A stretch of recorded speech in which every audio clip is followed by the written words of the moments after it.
पूछताछ की भाई कोई आपने किट वगैरह लिया, दवाई वगैरह लिया, इन्होंने कोई ज़बरदस्ती आपको दवाई दी है या फिर कुछ भी ऐसा कुछ ऐसी कुछ बात हो तो मेरे को बताओ। बबली से उन्होंने पूछताछ की।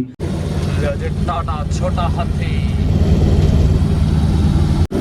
जय श्री राम, जय बजरंगबली, जय महाराज, जय बापी। आज छोटा हाथी में देख रहे हो आप मेरे को। मैं जा रहा हूँ कैथल के लिए, 10:30 बजे हुए तो किसी काम ये गाड़ी का तो काम होगा, काम करवाने के लिए जा रही है। रामपुर भाई साहब की गाड़ी है और आगे बुआ का लड़का भी गया हुआ है, उसके पास भी छोटा हाथी है ऐसे ही। तो मैं जा रहा हूँ हॉस्पिटल में किसी काम के लिए। काम में पूरी डिटेल में बताऊँगा आप लोगों को। पहले पहुँचता हूँ, बताऊँगा समस्या। जाने वाला तो मैं कई दिन पहले था, लेकिन मैं अड़कस के मारे जा नहीं पाया। बस ऐसा ही हूँ मैं। अभी मैं पूरी डिटेल में आपके साथ में पूरी डिटेल शेयर करूँगा। घर में क्या समस्या चली हुई है और एक बंदा ज़्यादा ही परेशान कर रहा है दोबारा से। फिर अब देखते हैं क्या रहेगा। ट्रक से चलता है ये भी, ट्रक सा बढ़िया गाड़ी है ये भी। टाटा तो भाई टाटा ही है। ये जा रहा भोग भोग तोड़ेगा भोग। चलते पहुँचते हैं, पूरी डिटेल शेयर करूँगा आप लोगों के साथ में, बने रहो बस। ये वही चल रहा हूँ और ये पत्ता जल वाली, ये हमारा सबसे बढ़िया रेस्टोरेंट।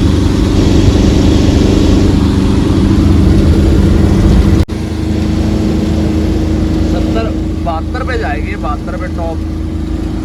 बहुत भागती है फिर भी ये 72 पे भी।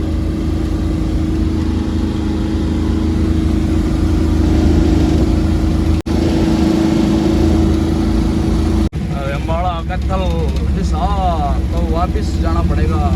इधर मोड़ आ गया। हमारे गांव से 16 किलोमीटर हमारी डिस्ट्रिक्ट है, जो कैथल है वो हमारी डिस्ट्रिक्ट है। और 8 किलोमीटर क्लाइंट है जो हमारी तहसील है। 8 किलोमीटर तितरम मोड़ से 8 किलोमीटर फिर कैथल है। 16 किलोमीटर जाएंगे कैथल में, दिखाते हैं क्या करके आएंगे।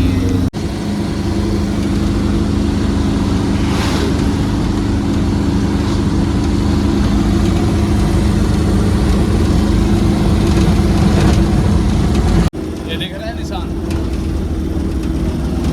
मतलब कि सीट बेल्ट कोई नहीं लगाता, कोई भी यूज़ नहीं करता। लेकिन सीट बेल्ट भाई हमारी सेफ्टी के लिए होती है, कोई भी ड्राइवर हो। अब इसमें जैसे वेस्ट जमा हुआ है, जो डस्ट है, सारे कपड़े ख़राब कर दिए मेरे इसने सीट बेल्ट ने। और लेकिन लगानी बहुत ज़रूरी है भाई।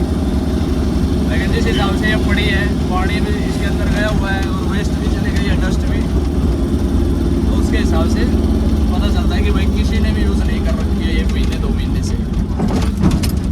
ये बात है जी। सीट बेल्ट बहुत ज़रूरी है भाई अपनी सेफ्टी के लिए। पुलिस वालों से डरने के डर से मत लगाओ, लेकिन अपनी सेफ्टी के हिसाब से लगाओ। ये बात है जी, क्योंकि फिर बॉडी एक्सीडेंट हो, कुछ भी हो, एकदम से अचानक से ब्रेक लगाने पड़ जाए तो हमारी बॉडी स्टेबल रहती है, इधर उधर नहीं डोलती है।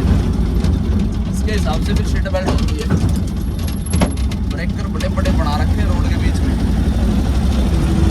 बस 5 मिनट में पहुँच गया कैथल। लो जी, खास कैथल में एंटर हो गया। खास कैथल में रिक्शा बीच में ले आना लग रहा है इसने।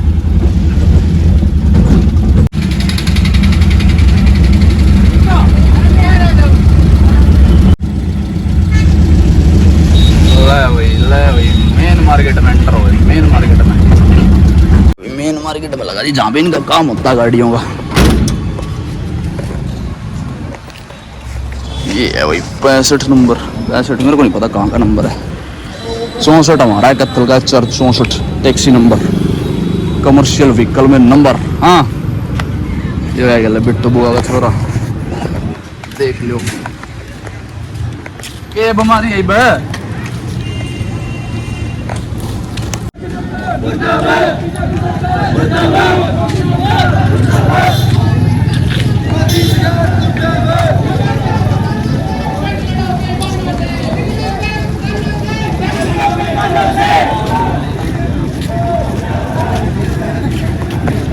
जय भीम वाले हैं भाई।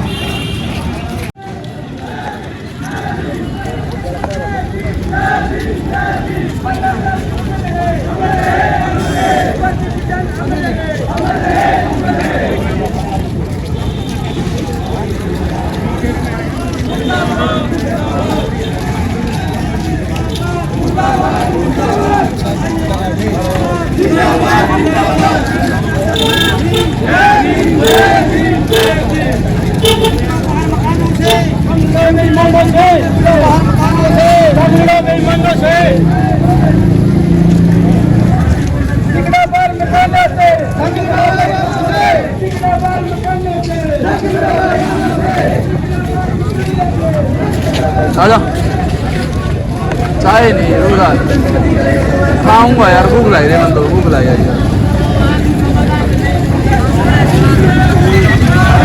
चाय नहीं पींदा।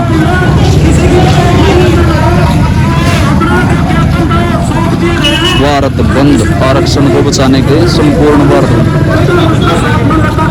आरक्षण पर सुप्रीम कोर्ट के फैसले का विरोध में भारत 31 अगस्त संपूर्ण भारत बंद। सभी साथी प्रिय में जाओ, कोई भी किसी चीज के साथ किसी प्रकार न बनाए, कोई उल्ट नारे न लगाए, अपने जनता का जो काम था वो हो गया।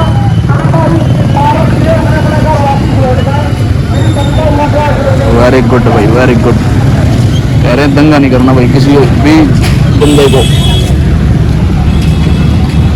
डबल रोटी एक खा गया, एक और रहेगी। अरे हमारा पेवा चौक का थल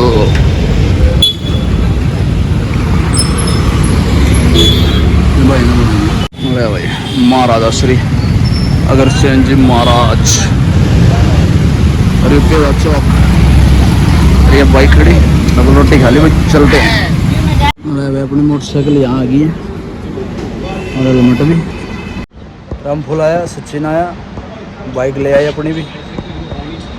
और अब हम चलेंगे घर की तरफ। डॉक्टर के पास मिल के आया हूँ। घर पे जाके रिलैक्स तरीके से सारी चीज़ें स्टेप बाय स्टेप बतानी पड़ेगी, नहीं तो ऐसे तो मैं बिछड़ जाऊँगा और आप लोग भी बिछड़ जाओगे कि भाई क्या हुआ है हमारे साथ में, क्या नहीं हुआ, जाके बताऊँगा।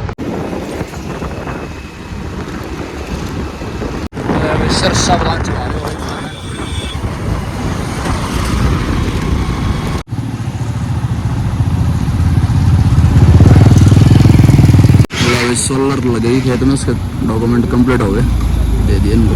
लो जी घर पे पहुंचे हुए हैं। तो सीधा आते ही सो गया था, थोड़ी देर आधा घंटा सो गए, फिर बाड़े की तरफ आया हूँ। देखो माँ समरने लग रही है, देखो 100 साल से भी ऊपर की लेडीज कैसे समर रही है, देखो साफ सुथरा काम करती रहती है, स्वस्थ होते हुए काम करवाते हैं बहुएं। ये देखो ये बहुएं, ये इनकी बहुएं हैं और इनकी बहुएं ऊपर है वो रही, ये झुक गई, इधर छुप गई छुप गई। पहले सामान गिरता चीन कड़े गया, चीन कड़े वो पंखा चलाए पड़े तो आराम चला रही है, पर मुझे फिर के फायदा अंधेरा नहीं है। हेलो, किसका फोटो है? फोटो है तो मेरा। कौन है? क्या नाम है भाई, क्या नाम है भाई? डरा दूंगा फिर मैं। ओलू मने मैंने कहा भाई डरा देगी भाई यार, डरा दे बिंदा सा ले ले। मैंने देख के केंद्र रोई रहा हूँ, केंद्र रोई रहा हूँ मैंने देख के। हाँ पोड़ा पोड़ो पोड़ो सा धंधा कर रहे हैं भाई छोरे, काम कर रहे हैं। इतनी देर तक जा था, मैं पूछूंगा। किसने पूछेगा? विनीत। वो है क्या, वो है क्या, वो है। ये आ रहा भाई, ये आ रहा भाई, ये आ रहा भाई। छुपते हुए छुपाते हुए गंदे बच्चे, गंदे बच्चे करा जा रहा था इतनी देर तक। कुछ उसने कुछ भी करा जा रहा था इतनी देर तक। तो तोड़ जा रहा था, कहा था तेरा जूस जूस बन दिया। जूस तो पी ले, बहन दी वहाँ बहन दिया मैंने जूस तो तेरा। हाँ हाँ पिया। पहले चलो पूरा पहला जो ये पीछे तो किस तरह कपड़े खराब कर रहा है। अब जूस बनवा दिया बच्चों मौसमी का। जो भाई पी जो भाई सारा पीना बीज आ गया। और वारी गुड मिल जाएगा। किन्ने दिया था गुड मैंने। और काम किसने कराया था? किसने? तन्ने काम कराया था बुढ़िया। अच्छा। तन्ने कद कराया था? लाइव करिए। ओ पिछला पेज कार्ड जोन से वेव कर रहा था कड़ा है वो कड़ा मैडम ने गुड दिया था करता रहने दे भाई तो ओ देखो कड़ा दे रखा गुड झूठ बोल रहा है कुछ पुरानी कॉपी में। पुरानी कॉपी में नवी कॉपी में। नवी कॉपी में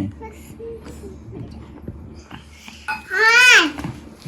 गिल्ले को भाई नवी कॉपी में गिल्ले को है तो पुरानी कॉपी में भाई क्या कर रहे हो भाई ये बिल्लू जी? हम एप्पल वाला काम कर रहे हैं। वो नवी तो थी उसका लास्ट पर्चा रह रहा था उसमें कह रहा था ही ना। इसने गुड मिला था मेरा फोन शो दो और एक स्टार और वेरी गुड लिख रहा था। किसके साथ में खाना खा रहे हो? बेसन के गधोड़े और प्याज की सब्जी है। प्याज तो दिख भी नहीं रहे गधोड़े गधोड़े के साथ में खाएगा प्याज थोड़े से पड़े हैं ना। बस खाओ जी खाओ। भूल गया KGHI आई का क्या बना दिया यो JKL लिखिए JKL। हाँ थोड़ा सा नीचे का मोटा होता बस। आई बना दिया भाई मोटा ना इंटेलिजेंट बड़ा मोटा था तो आई बनाना आई सपना बनाना।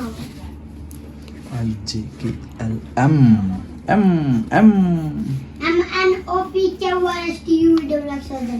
स्पीड देखो पॉट है स्पीड स्पीड स्पीड स्पीड मैं ना इस तरह से रहने टाइम देख लो जी रात के कितने बजे 12 बजने में 10 मिनट बाकी हैं। तो जी बच्चे सारे सो गए हैं सोने की तैयारी है जी 12 बजे आज तो काफ़ी सारा लेट हो गया। तो जी कैथल किस पर्पज़ के लिए गया था मैं वो बता देता हूँ आप लोगों को। बतानी बहुत ज़रूरी है ये चीज़ें क्योंकि भविष्य में आप लोगों के साथ में भी ये चीज़ें घट सकती हैं। घटना किसी के साथ में भी हादसा किसी के साथ में भी हो सकता है। तो उस पर मेरा बताने का मकसद आप लोगों को यही है कि देखो पहले वाली बहुत सारी जो लगातार वीडियो देखते आ रहे हैं शुरू से ही उनको तो पता ही होगा कि बड़ी भाभी उनके घर पे रह रही है। 2 भतीजी हैं मेरी बड़ा भाई है वो चंडीगढ़ रहता है। तो इनका आपस में विवाद था। जिनको पहले वीडियो देखी है लगातार उनको पता ही है क्या विवाद चल रहा है घर में। वो कह रहे हैं कि भाई उन्होंने खुद तलाक के कागज़ लगा रखे हैं कोर्ट में। पहले उन्होंने चंडीगढ़ कोर्ट में कागज़ लगाए थे वहाँ पे भी उनकी सुनवाई नहीं हुई। सुनवाई ये नहीं हुई कि भाई 8 साल के बाद में दहेज का केस लगता है और हमारी दहेज की कोई डिमांड नहीं थी। चलो थी भी अगर और कोई डिमांड दहेज की आपकी लड़की आपकी बहन आपकी भाभी अगर कोई डिमांड करता भी है तो वो 8 साल से पहले केस अगर शादी को 8 साल हो गए हैं तो 8 साल से पहले वो केस उन पर लागू हो जाता है। और ये बहुत सारी चीज़ें ऐसी घटनाएं लोगों के साथ में घटती भी हैं। तो उसके आधार पे बता रहा हूँ।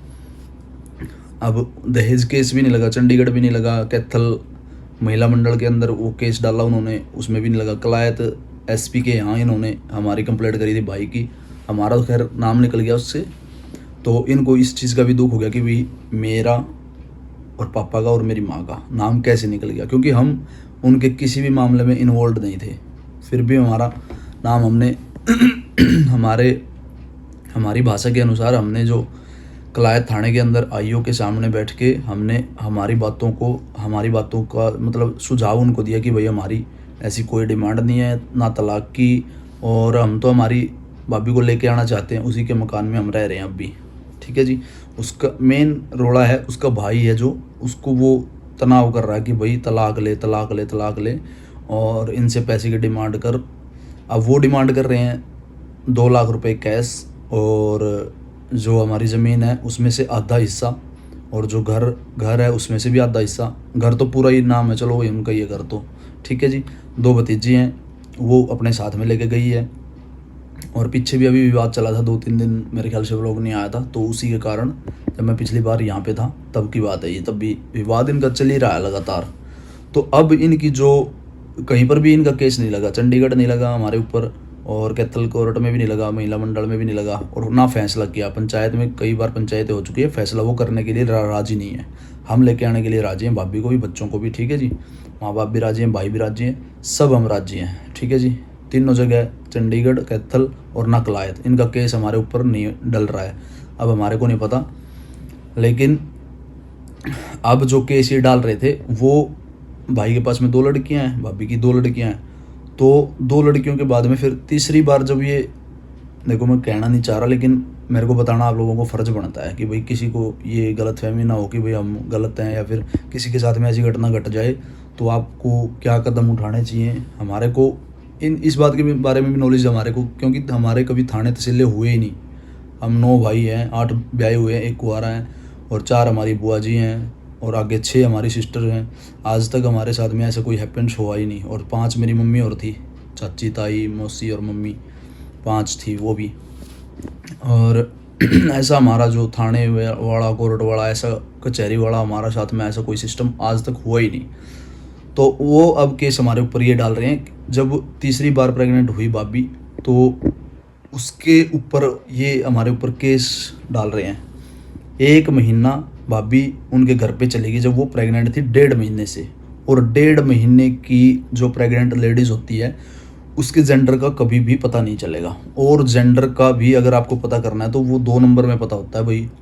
मतलब हमारे को तो क्या पता भाई कहाँ पे होगा, वो कैसे नहीं होगा, वो बिल्कुल इनलीगल प्रोसेस है। जो आप जेंडर मतलब चेक करवाना चाहते हो कि पेट में लड़की है या लड़का है, पहली बात तो ये है।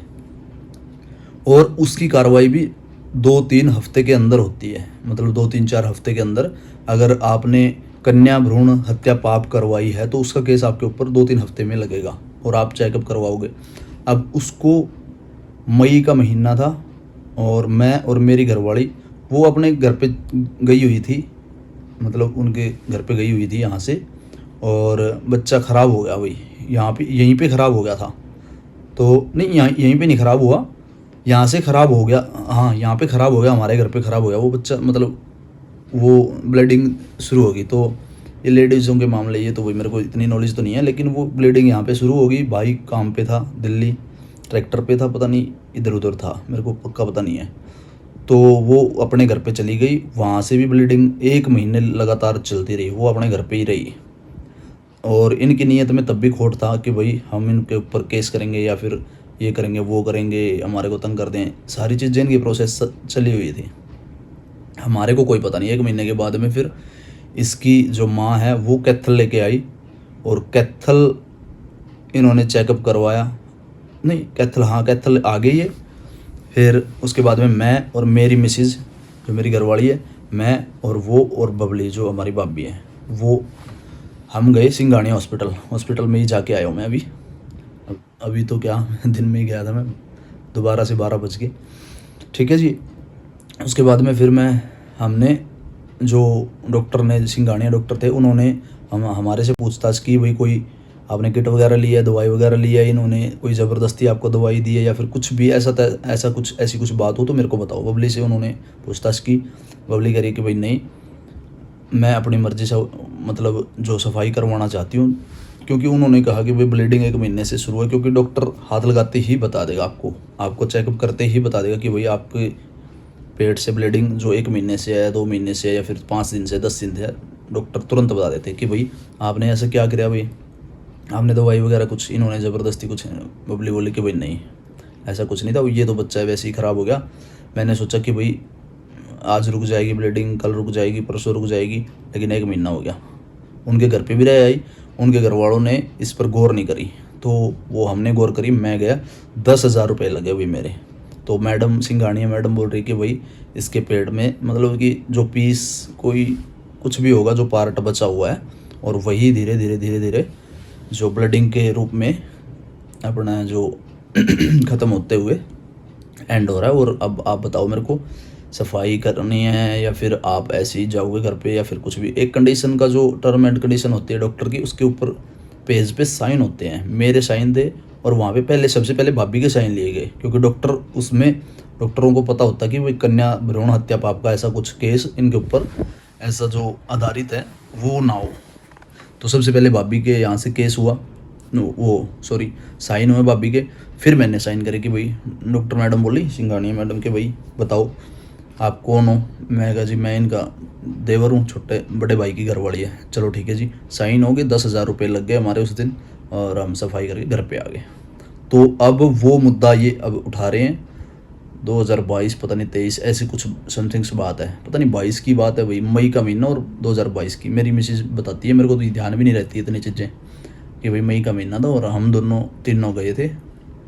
अब चीज़ें ये याद आ रही हैं, वही धीरे धीरे अगर बंदा याद करने लग जाए तो याद आती है। फिर मैडम ने बताया कि भाई मई का महीना था और हम तीनों जने थे और उनके घर से ऐसी आ गई थी, घर वालों ने कोई उसकी मतलब देखभाल नहीं करी। तो मैं 10,000 रुपये लगा के सफाई करवा के उनके यहाँ पे ले आया था घर पे, ठीक है जी। उसके बाद में फिर अब ये विवाद खड़ा कर रहे हैं कि भाई हम कन्या भ्रूण हत्या पाप का आपके ऊपर में केस फाइल करेंगे। तो आईयू मैडम का भाई पे फ़ोन गया, भाई का मेरे पास आया कि भाई सफाई करवाने वाला तू था और तू जा गया हॉस्पिटल में। फिर मैं जाके आया सिंघानिया मैडम को तो टाइम नहीं था और रामपुर भाई साहब और मैं गए थे। तो फिर डॉक्टर अंकल मिले थे, डॉक्टर अंकल कह रहे हैं भाई हम किसी को भी ऐसे ही वो कागज़ नहीं दे सकते हैं, आप ये तो 2-3 हफ्ते का प्रोसेस होता है जब अगर आप ऐसी कुछ समस्या में पड़ रहे हो तो, और ना ये पेज हम उनको देंगे ना आपको देंगे, ये दोनों पार्टियों को पेज मिलेगा जो आपकी मतलब कि आपकी मर्ज़ी से सब कुछ हुआ है। कहा ठीक है जी, हमारी मर्ज़ी से हुआ था सब कुछ और भाभी की मर्ज़ी से हुआ था। तो उसके बाद में फिर कह रहे हैं भाई दोनों पार्टियों को ये जो पेज है ये दोनों पार्टियों को मिलता है।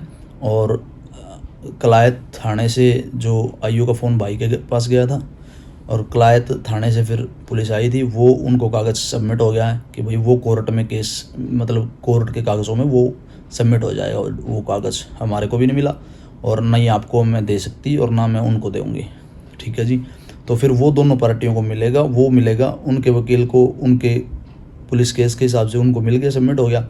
और हमारा जो अगर ये केस फाइल होता है हमारे ऊपर, वैसे तो होना तो चाहिए नहीं, अगर होता भी है तो कन्या भ्रूण हत्या पाप का जो केस है वो लगेगा। उसके अंदर हमारा जो वो कागज़ है उस पर मेरे और भाभी के साइन हुए हैं, उस पर वो बिल्कुल क्लियर है। तो ये बात थी सारी जी। भाई पता नहीं किस हिसाब से वो बंदा जो है ना वो बस भाई का साड़ा है, वही उसको उठा रहा है, वही उसको बार बार कोई कभी कहीं पे दरख्वास्त दे रहा है, कभी कहीं पे कोर्ट कचहरी, वो सोच रहा है कि भाई घसीटने के लिए।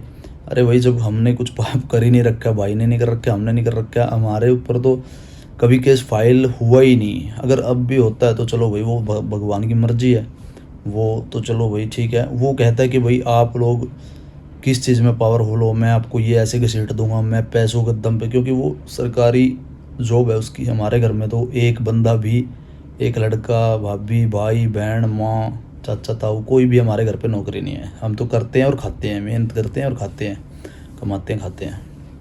तो वो कह रहा है कि भाई मैं पैसों के पावर के दम पे सब कुछ खरीद लूँगा। जज भी खरीदे जाते हैं, वकील भी खरीदे जाते हैं और पुलिस को तो मैं खरीदे लूँगा भाई।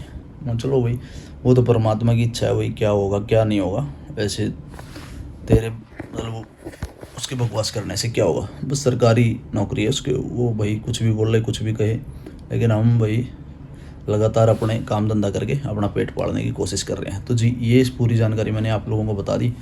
इसमें थोड़ी बहुत इधर उधर बातें हैं तो फिर भाई मेरे को ध्यान नहीं है, लेकिन जो बंदा आपकी अपनी खुद की सगी बहन का, इनके मन में पता क्या था, ये था कि भाई 1 महीने में, 15 दिन में, 20 दिन में केस लगवा दूंगा और एक तरफ हो जाएगी। क्या वो कहता है खुद अपना सगा भाई अगर सगी बहन को ये बोले ना कि भाई कि बेबे तू तंग है ना, बस ठीक है, लेकिन वो हमारे घर के अंदर मैटर में इन्वॉल्व ही क्यों हो रहा है। कोई भी भाई अपनी बहन के घर के अंदर इन्वॉल्व होना ही नहीं चाहिए। अगर हाँ कोई दुख करता है, कोई संकट पहुंचाता है, कोई पैसे की डिमांड करता है, वो गाड़ी की डिमांड करता है, वो एक अलग बात है भाई। लेकिन भाई हमने आज तक कोई भी डिमांड नहीं करी। अच्छे खेत भी हैं, अच्छा घर बार भी है और भाई अच्छा साधन भी है, करते हैं, खाते हैं और कमाते हैं, ठीक है जी। इससे ऊपर हमारा कोई लेना देना है ही नहीं किसी के साथ में भी। हमारे 8 बहुएँ हैं, 5 मेरी मम्मी हो रहे हैं। आज तक तो हमारे साथ में ऐसा कोई हुआ नहीं। हमारी 6 सिस्टर भी शादी कर रखे हैं, 4 बुआ जी भी हैं, उन्होंने कभी हमारे साथ में ऐसा दुर्व्यवहार नहीं करा और हमने भी कोई भी दुर्व्यवहार उनके साथ में नहीं करा। लेकिन अगर हम दुर्व्यवहार करते, मैं अपनी सफाई नहीं दे रहा हूँ, मैं मेरा ओपिनियन बता रहा हूँ कि भाई हमने आज तक किसी के साथ में ऐसा कुछ सोचा ही नहीं। केस तो तब होता ना जब हम कुछ गलत सोचते। और ये फिर जो हमारे कम से कम 50 गाँव में रिश्तेदारी है, तो वही सभी के साथ में फिर हम ऐसा करते हैं। ठीक है जी। तो वही सरकारी नौकरी के दम पे वो अपनी बहन को उछाला रहा है बार बार। और वो सोच रहा था कि भाई महीने 1.5 महीने में 2-3 लाख रुपए लूँगा। और टू में जो भाभी की टू में हमारे घर की टू में वो इन्होंने लोग लगाई ने, दोनों भाभी ने और भाई ने मिलके टू मुथूट फाइनेंस में रख दी 1-1.5 लाख रुपए की टू में। तो वो आज भी उसी के अंदर पड़ी हैं। वो तो खैर बराबर ही हो गए होंगी 2-2.5 साल। उन्होंने उन मुथूट से आए हुए पैसे की इन्होंने गाड़ी ली थी। वो गाड़ी बर्न हो गई थी, जल गई थी वो गाड़ी। तो उसका क्लेम भी मेरे ख्याल से अभी तक नहीं आया है। 1 साल से 1.5 साल से ऊपर हो गया। मैं ही उठा के लेके आया था भाई को भी, और गाड़ी को भी उठा के मैं ही लेके आया था, पटियाला छोड़ के आया था। पता नहीं उसके इसका भी क्या रहा, मेरे को तो पता नहीं है। तो जी बस ये पूरी जानकारी मैंने दे दी। आपका क्या राय बता देना। अगर कोई भाई वकील हो तो इसके बारे में भाई मेरे को बता देना, या फिर कुछ भी हो। हम तो डरेंगे नहीं भाई, बिल्कुल भी नहीं डरेंगे, क्योंकि हमने कुछ गलत कर ही नहीं रखा। मैं तो डरूंगा भी नहीं बिल्कुल। मैं अपने माँ बाप को बोलता हूँ, बस वो माँ बाप को हमारे को बस 2 गुड़ियाँ हैं, वो उनकी टेंशन है। भाभी है वहाँ पे दिहाड़ी कर रही है। अरे भाई वहाँ पे दिहाड़ी करने के बजाय हमारे घर पे यहाँ रह के अपना दिहाड़ी करो, पेट पालो, बच्चों को पालो। जब तक मेरे यहाँ थे ना, वो भाई की लड़कियाँ भी मेरे बच्चों के साथ में प्राइवेट स्कूल में जाती थी, मिनर्वा स्कूल में। यहाँ पे कल मेरे बच्चे जाते जहाँ पे मैंने कभी कोई दुर्व्यवहार उनके साथ में कभी नहीं करा। और ना ही ऐसा कुछ सोचा कि भाई ये भाई के बच्चे हैं, ये तेरे साथ में क्यों पढ़ेंगे। बस ऐसा कुछ भी नहीं सोचा। फिर भी इनके समझ में कुछ नहीं आई है। दोनों लोग लगाई का मैटर था। इसका भाई खामखा बीच में इन्वॉल्व हो रहा है। आज भी अगर भाई और भाभी की बात हो जाए तो वो घर पे आने के लिए मेरे ख्याल से 99% तैयार हो जाएंगे। तो उसका भाई ना फ़ोन दे रहा, ना बात करवा रहा, ना बच्चों से मिलने दे रहा। तो बस ये सारी चीज़ें हमारे घर में सबसे बड़ी टेंशन का माहौल हमारे घर में 11 महीने से चल रहा है। तो जी इस पूरी वीडियो है। बस जय श्री राम लिख देना जी। वीडियो एंड तक देखने के लिए धन्यवाद। सोने की तैयारी हो रही है, एडिटिंग करनी है, और यहाँ पे नेटवर्क डाउन है, वीडियो जल्दी से जाती नहीं है। Thank you ji.